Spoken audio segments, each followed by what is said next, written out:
Birmingham 021 359 4011. Tom Ross, the West Bromwich Albion situation. Well, I was at the AGM last night. He's backing Brian Talbot to the hilt. And Brian Talbot, in his speech last night, said anybody that thinks West Bromwich Albion are going to be, leading a division is cuckoo. He knows it's going to be tough, and he knows the situation. Who said this? Brian Talbot. But what he said was that the team will give 100% every single game. I don't want to hear about 100%. Everybody in football... Tell him, don't tell him. Everybody in football talks about 100%. They all talk about 110% as well if they're really on the ball. Who cares? You're supposed to give that anyway. Huh? If the Albion have got players who are giving 75%, what are they doing there anyway? I don't think the Albion have got as bad a team as you and a few others are trying to make out. I think the Albion this season, and they have one major... I believe, weakness. And that's at the centre of defence. They've just bought Strada, but I still think there's more missing. Stacey North obviously doesn't fit or figure. He's on I think a week to week. He's not going to last the course.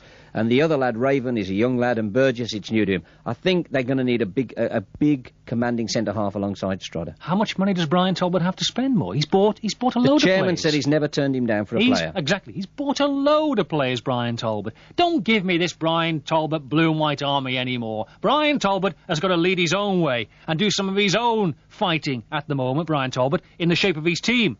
They're £400,000 difference in transfer fees. I remember it wasn't so long ago when you were justifying that sort of thing with Graham Taylor. If he gets it right, it's justifiable. If he gets it wrong, it's nigh on sackable. But you're not giving him the chance to fail yet. 021359 4011. Disappeared. 021359 4011. Keep them waiting too long, you see. Birmingham City, can I just... you used the word embarrassing there, and I find that probably the wrong thing. Anybody that was at last week's game, right, saw Birmingham City... Hold on! I'm holding on. Saw Birmingham City match. Hold on! Go on, then. David. Bernard, hello. Hello. Yes, Bernard. Sorry to sound so negative, but I'm a Liverpudlian, but I now live in Birmingham. Yeah. And I cannot understand why you're kicking the hell out of your football teams before the season's even started. No, Bernard, only two. Well, from where I'm sitting, you're not having anything nice to say about any of them. No, only Bernard, obviously, coming from where you do, obviously you have a problem in understanding. I appreciate that, Bernard, but I'll do my best with you. I have problems with Birmingham City and with West Bromwich Albion. I don't have many problems with Wolves. I think the Villa, we have to reserve judgment on. I think Walsall have got a great ground and are trying to work on their players. Well, Coventry... Hang on a minute. Hang on a cotton picking minute. Villa finished second last year, behind probably the best team in the league. And you're giving them, no encouragement before they even start. Now, I'm not a Midlands football fan, but I am a football fan. I mean, obviously, Shankly said football's not a matter of life and death. It's much more important than that. Oh, thanks very much. Cheerio, Alan. That's... you get... I know people move around the country, and if I move around the country as well... It's an important point, that Aston Villa was second in... But I hate being preached to by Liverpudlians, especially red Liverpudlians. I hate being preached to, as if they know the answers to football. He might have a good point, though. I tell you what, how many Liverpudlians... I hate people telling me things. Exactly, especially when I know everything about football anyway. It's a double sort of insult, isn't it? But they come down and because they've won the league 16 times in the last 15 years... Let's try and be a little bit more objective about the teams, about what's happening. Well, you see, I know what the point he's making, and that wouldn't happen up on Merseyside. Now, I don't think it's a reflection of the... I think it's a mealy-mouthed attitude they take up on Merseyside in their media. The equivalent radio stations, the equivalent press or whatever else. It's a mealy... And I don't think anyone appreciates that kind of sucking up the way they do on Merseyside. They may have to do that because the clubs are so big. I appreciate that. But I don't think any club is big enough that it can't take a little bit of criticism. Hopefully constructive. Now, I think if that answers his question on a serious note, that's fine.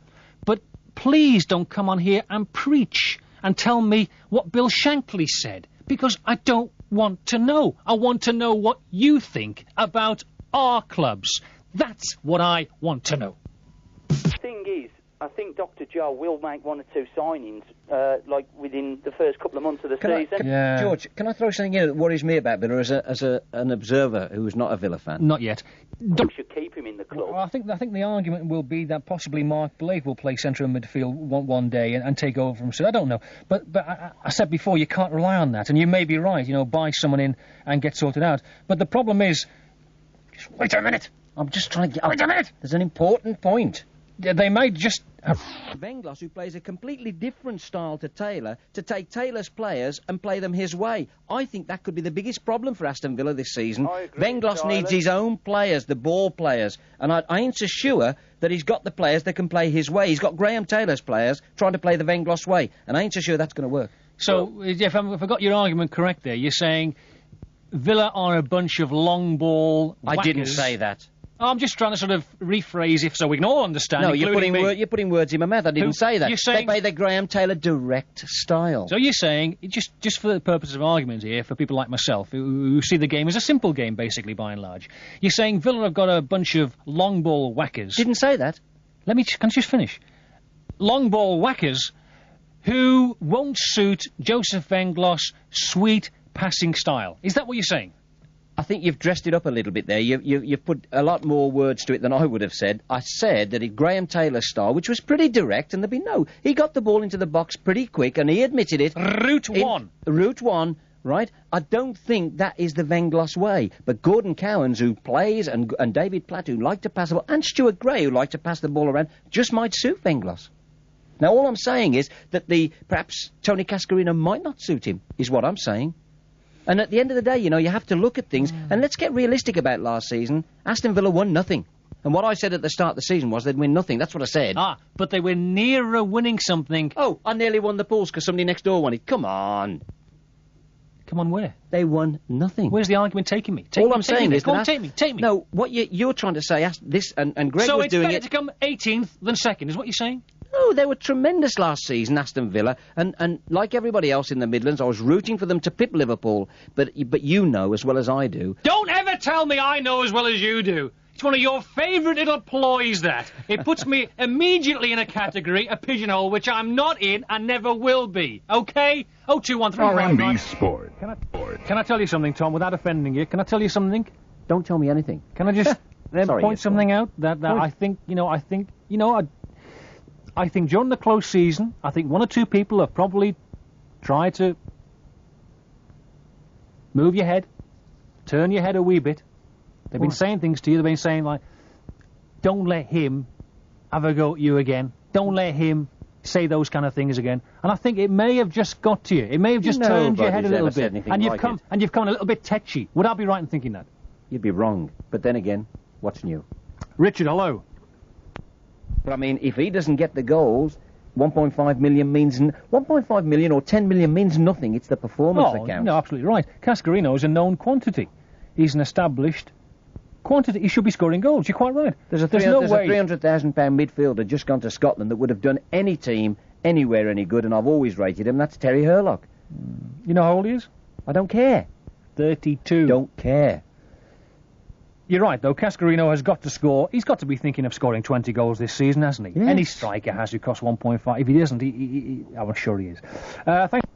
No one is knocking Annie Bassett if she's trying to make us all behave ourselves and talk properly and act, and keep our little pinkies out when we drink our cup of tea and OXO at half-time. I think you're being unfair there. I mean, Birmingham City has had, and we mustn't be irresponsible, I think, because they've had a hooligan problem. She is trying to get rid of that. You can't knock that. But, and this is the thing that's in the back of my mind, if you're top of the first division and you're selling out, you can dictate to supporters. I don't think you can dictate when you're struggling. Well, if you've got a hooligan problem, you can't wait. Well, exactly.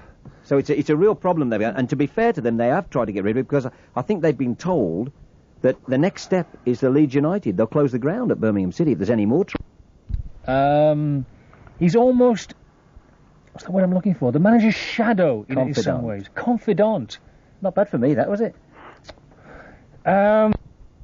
Tony, you've overreacted again. When I said they wouldn't win anything, I said it at the time that Villa fans were ringing in saying they were going to win the League Cup, the FA Cup and everything else, and all I was doing was putting things into perspective. The fact that I've been proven right, I'm not getting any fun out of it. I must say, I'm slightly lost here. Tony, if you want to have a go at Tom, please feel free to do so. The airwaves are yours. But will you do it in a more direct manner? Will you tell him he's talking rubbish? Then I will understand that.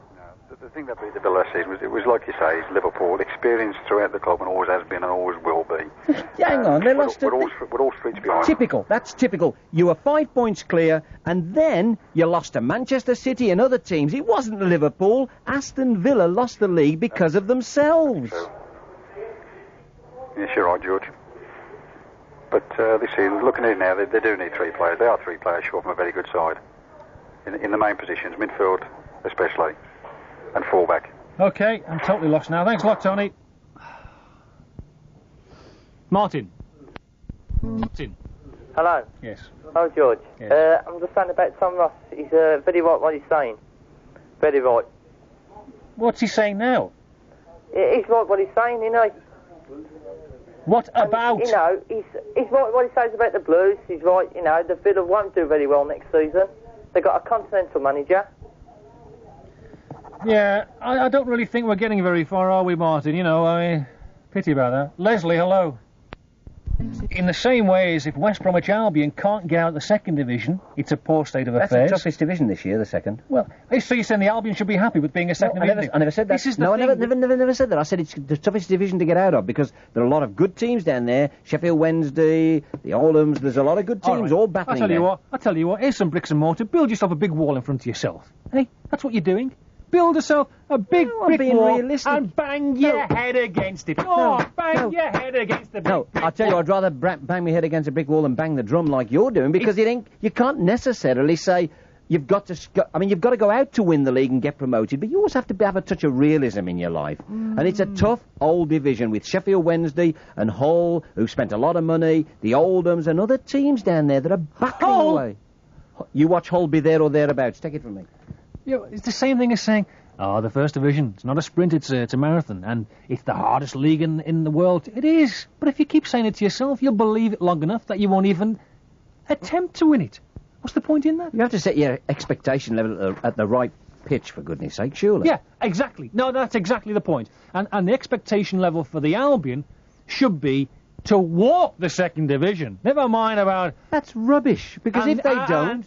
And the expectation for Birmingham City, and a shudder went up a few backbones when I said Birmingham City, should be expected to fly away in the third division. No, of course we should want them to do that, but when you look at you have to look at the team rota they've got, look at the pre-season games, and then you can't say they're going to fly the third division. I know you say we want them to and we should expect them to, but you have to be realistic and look at the team lists and look at the pre-seasons and say, hey, they ain't going to do it. That's the truth of the matter. If you want me to say Birmingham City are going to win the third division, you'd be asking me to talk to the back of my head. Well, I've seen that a few times. Lee, hello. I'd just like to say I think you're talking a lot of rubbish about Talbot going. The other thing I'd like to say is, did Villa win at Liverpool? You know they didn't. Well then, you said they would. Eh? I said I had a hunch. You said Villa will win. Thank you. Thank you. Thanks. And Talbot, in my book, and that isn't being totally biased. I'm choosing my words with care at this moment. Brian Talbot must be within 4 games of losing his job. Rubbish. If those 4 games are not up to scratch, he must be very, very close to toppling over the cliff. I just don't know where you get that from. I was at the AGM, and John Silk made it extremely clear and very clear to all the shareholders that he not only was happy with Brian Talbot, but that Brian Talbot he would stick by. Well, Lee. Yeah. Do you really want to carry on this way? Well, they've only had 4 games. 2 have been cups. How many players have been sent off this year for the Albion? 2. Is that the way you want to carry on? No, but it's got nothing to do with Talbot losing his job, has he? Him going on results. It's all part of the club, though, isn't it? If there's a lack of discipline in the club, it comes back to the manager. Well, did we have any sent-off last year? No, they improved last year. They improved a great deal last year. 2 have been cup matches, and I'll tell you something, we was dead unlucky to lose against Ipswich. And I think you have to put into perspective as well is that there's a different approach from referees this season, and that it's already been accepted that it was an error of judgment on behalf of the referee in sending off Don Goodman. Well, for me anyway, the Albion is a team full of little ball players. Apart from Colin West and Stuart Naylor, there's hardly anybody over 5'10". They're a team of little ball players who will get pushed over in the second division. And on their day they can play football, but nobody will let them play the kind of football they'll want to play. I'm very, very disappointed with West Bromwich Albion, exceptionally so. They're not playing the kind of football I expect of the Albion. They're not having the discipline on the field you expect from any club. 2 players sent off, and we've hardly had a month of the season. We haven't had a month of the season. Is not good. Right, Lee? Yeah. Okay. See, even Lee agrees. Oh, you're not going to claim that as a victory, are you? I'll tell you what is interesting, though. Your business about West Bromwich Albion, about Aston Villa, first of all. Crisis is the wrong word, but I tell you what, if you really envisage, and you're the manager, and you really envisage your team winning the title, you'd be concerned without a win after 3 games. Now, that's not to say there's a crisis, and crisis is far too strong a word, but I just wonder whether or not, you told me they're playing a new style, I haven't seen them yet, only on the TV, but I'll see them tomorrow, but you do say they're playing a new style. Have you ever thought that perhaps that style just might not suit the players at the club? And that's not to say they're bad players, good players, or anything else, just might not suit them. Might not. The thing is, you're close to the truth, if I may say so. Well, there you go. You're hovering around it. But you obviously know it. Yeah. The nub of the matter is, with this start of the season, nobody really would have batted an eyelid under Sir Graham. It'd have been, well, 3 tough games, let's see how it goes. Nobody would have batted an eyelid. Like last year, 3 drawn games. They only got 3 points out of the first 3 last year. They're 2 points behind. If they win tomorrow, they're actually ahead. Well, they didn't get beat last year. Now, in terms of... They lost their 4th game. They won, they drew 3 and lost their 4th. Hang on, you're making figures suit yourself. Last season... I can't make the figures suit anything. They are the figures. No, the figures They drew 3 and lost the 4th. No, but we haven't got the 4th out of the way yet. That's hypothetical. Last season, at this stage, they'd drawn 3. They were undefeated, which in terms of psychological effect and confidence is tremendous. At the moment, albeit just 2 points away, they haven't won a game yet. All right, let me finish the argument. There may not have been a crisis under Sir Graham Taylor. What you have to beware of is that this present manager, although he's very experienced in the game, it's all very new to him. He knows he's under the microscope. He's desperate to get a win under his belt to show not just you and me, or the fans, that he's a good manager. He knows he has to prove to the players he's a good manager. And that might sound a little bit naive, but it's the case. The players themselves have to believe they have a good manager. Now, if he doesn't get a win under his belt, the longer it goes, the more rattled Dr. Joe becomes. But he's got a wealth of experience left behind by Graham Taylor, in John Ward and the whole backroom staff, and the team. They know what it's about. They've been there. They've fought to the semi-finals of the Cup. They've been second in the First Division. You can't use the manager, he doesn't know and he's learning. That won't wash with any Aston Villa supporter. Not at all. Aston Villa must maintain the challenge this season. You're quite right. If that was the argument I was using, I'd agree with you. That's not the argument I'm using. What are you on about then? Malcolm, hello. Tom Ross, are we being too hard on Brian Talbot? Well, I've sat and listened for the last 10 minutes, and I can't believe that you're talking about the guy being out of a job. The only thing I believe is not been able to do yet, and that's replace himself in the midfield. I know McAnally and he's bought Hackett, he's bought 1 or 2... Shakespeare. But he hasn't... Ford. he hasn't replaced himself with that driving force. Well, who would you? Because I'll tell you something. Bernard McNally, I haven't seen him since he's been appointed skipper, but they don't have a skipper on the pitch, if you know what I mean. Somebody leading and driving. And you can't do that from the side. Now, whether McNally eventually becomes that person, we'll have to wait and see, because he's not played yet because of the injury. But he hasn't replaced himself. But I watched the Albion, and there's not a lot wrong with the Albion. There's not a lot wrong with the Albion, and I can see them being there or thereabouts this season. No, well, that's where we differ, you see, because I can't see an awful lot wrong with the Albion either.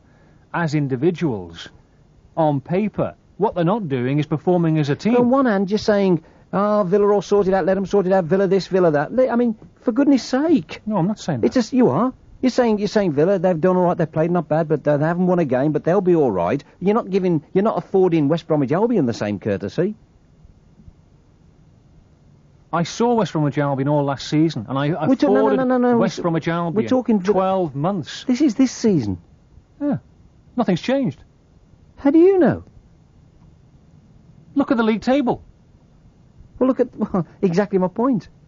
So you're saying then that Villa are going to have a tough season, they ain't going to win a game, they're going to be struggling. I mean, you have to look at things realistically, and I think Talbot was being realistic at the AGM, and I was there when he said, it isn't going to be easy, but we'll give you the obligatory 100%.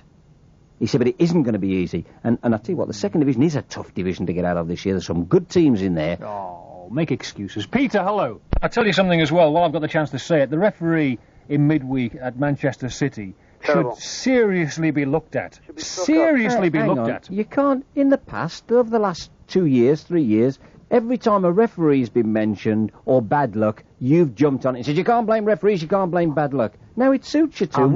What's so special about Aston Villa? Can we play those words back? Did we record those words then? No, we didn't. I'm sorry, we can't play that back. But what I actually said was the referee should seriously be looked at. You were complaining about it. I didn't say Villa should whinge about it. Well, you're doing enough whinging for them. On behalf of other teams, which he may referee in the future, I think that referee needs looking at. Right, but that night, Aston Villa, without doubt, on Wednesday night, were the better team by far and deserved to win. Nobody would argue. But you go through the situation, and referees' decisions are generally swings and roundabouts. Now, there'll be a game in the not-too-distant future where Villa won't be playing very well, but will get the referee's decision and win it. You have to accept that. You can't suddenly isolate it and all of a sudden try and make something else of it. Do you know what I'm saying? I know exactly what you're saying. All I'm saying is the referee needs looking at. You can't say, no, he's a plonker of a referee, he is. He's awful. But never mind, because we've got a good one. Couldn't have he just had a bad day? And that evens Couldn't have he had a bad day? Just a bad day? You might be right. I'm just saying, let's look at him. And the rub of the green? I thought we didn't believe in luck in football. Martin, do you want to say something? Because the amazing thing is that Birmingham City, without playing well at all, are undefeated, and Villa, having played very well, haven't won a game. Who said they haven't played very well yet? Me. Just then. Can you play that back again? No, can't play it back again. I just said that then. I just said they haven't played well. You haven't seen a league match yet? I've seen Birmingham City. No, you haven't seen a league match. I've seen Birmingham City. I've seen them play badly. No, you haven't seen a league match where the 6 points are in the bag, and they played very well at Cambridge. So you're telling me that Birmingham City played very well at Cambridge. You're telling me Birmingham City have started the season playing very well? They played well at Cambridge. Correct. Stephen, hello? Hello. Hello. Can I speak to Tom Noss, please, George? What about? What about the Blues? What about the Blues? Well, if I can speak to him. About Dave Mackay's tactics? I heard him. Midfield, digging in, but he's played wide on the right in a wing role which he really isn't suited to, in my humble opinion. But... And believe me, it doesn't get any humbler. Thanks for your call. Paul, hello. Paul. No Paul. Mark, hello. Mark. You see, your little chat there with your Blues fan. It wasn't a chat. There's a man who's obviously concerned because... You didn't answer his question either. I did. What do you think of Dave's tactics? I told you. What do you think? Then tell me. Because I said... No. What do you think? I'm telling you. Go on. They're playing well, but I would question, and it's all about opinions, as you so rightly know. I would question playing Peer wide on. He's that type of player when his obvious abilities that he has is getting stuck winning the ball for others to push around, and I would play him in the middle of midfield, and I wouldn't play Tate in midfield because he's a natural forward. That's what I think. So you don't think much of Dave's tactics? perhaps him and Bobby Ferguson know a bit more about the game than you. No. Put your caps on the table. That's impossible. Paul. I think at the start of the night, I can't remember what it was, off somebody off radio, really got the night going with the balloons being set off. He did, didn't he? He was very good. The bit on the pitch before. Well, because he made it under 27,000. He drowned the crowd out, but anyone there would know, of course. And by the way... But you see, I'm not qualified to say whether he was good at his job or not. Now, let's get something straight for a start, because you have been called Annie Bassett's poodle. Is this right or wrong? By who? By me. Well, that doesn't matter then, does it? I'm nobody's poodle. Right. Nobody's. Good. I just wanted to put the record straight, OK? Did they fall away in the second half? Jason's absolutely spot on, but I think you have to realise as well that they then started into some dreadful wind, and also that Exeter started to, because of that wind, started to use it and bomb the ball in. Didn't have much of the ball. Can't blame the wind. Surely you can't blame... Listen, if you don't like the answer, you shouldn't ask the questions. No, listen to me. It was a very wild wind on Tuesday night. Oh! Hey, hang on. They didn't get is that the conditions the second half, the ball... I've heard the lot The now. ball was off round, and if you were there, Jason, you'll know the ball spent a lot of time in the air. Exeter bombed it forward. Birmingham's midfield was... No, fair. You weren't there. What are you complaining for? The referee may be biased, and the pitch may be slippy, but if it's windy, don't back Birmingham City. There's no need. You weren't there. Hey, I knew you were an expert on matches you were at. Now you're an expert on matches you weren't at. The wind blows both ways, you know. No, but in the first half, when it was blowing, the Blues controlled it admirably and were leading the game, remember? Oh, no, you didn't, because you weren't there. Can't blame the wind.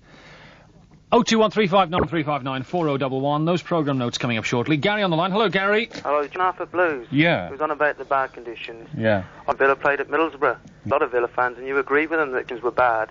I'm not stupid. I know conditions play a part in a game. You know, the rain and the wind and the heat in some cases can play a part in football. Of course it can. But you know, it's like blaming the referee. You don't come off the pitch say the referee robbed us, even if he did, and you don't come off the pitch and say wind was. Hang on. You don't to go against Manchester City. It may have been.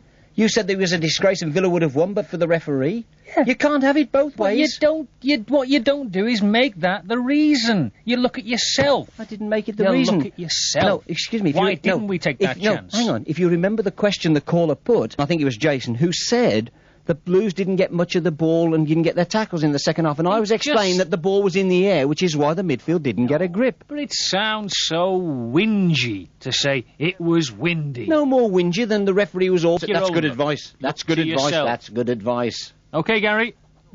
Yes. So the thing is, when it happened to last season, everybody agreed that it was bad weather. Oh, that's why we lost. And it was OK then, but it's not OK for Blues. No, don't. People misinterpret. I'll make the same excuse for Villa. I would say the same thing. Well, you didn't. You didn't. You agreed with the Villa fans, but they're whinging about the weather. Never. Yes, you did. Middlesbrough. Yes, you did.